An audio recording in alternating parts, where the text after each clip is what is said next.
Welcome back to our look at the 8 main foods that cause the most food allergies.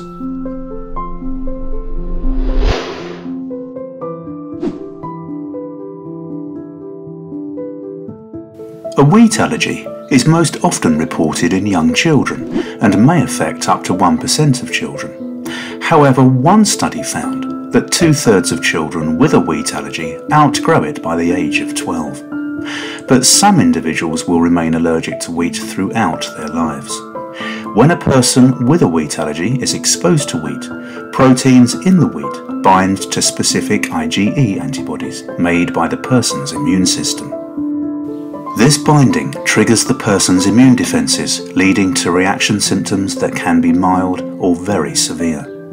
Wheat allergy and celiac disease are both adverse food reactions, but their underlying causes are very different, with wheat allergies resulting from an adverse immunological, IgE medicated reaction to proteins in wheat. Celiac disease is an autoimmune disease where antibodies are produced in response to the presence of gluten, resulting in inflammation and damage to the lining of the small intestine.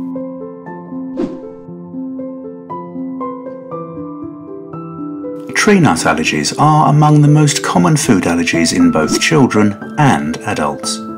The 6 tree nut allergies most reported are allergies to walnut, almond, hazelnut, pecan, cashew and pistachio.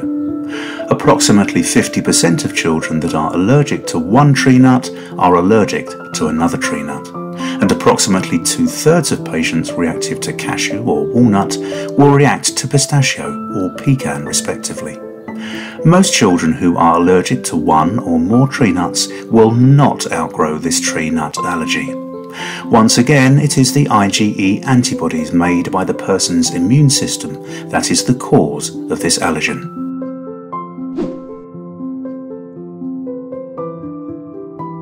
Finned fish is also one of the most common food allergies, with a prevalence of around 1% in most populations. In one study, salmon, tuna, catfish and cod were the fish to which most people commonly reported allergic reactions. Similarly to other allergens, proteins in the fish bind to specific IgE antibodies made by the person's immune system, triggering the body's response. As we mentioned last week, finned fish and shellfish are not closely related.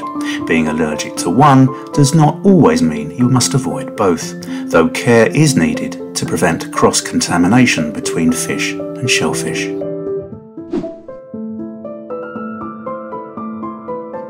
Soy allergy is more common in infants and young children than in older children, where approximately 0.4% of infants will be affected.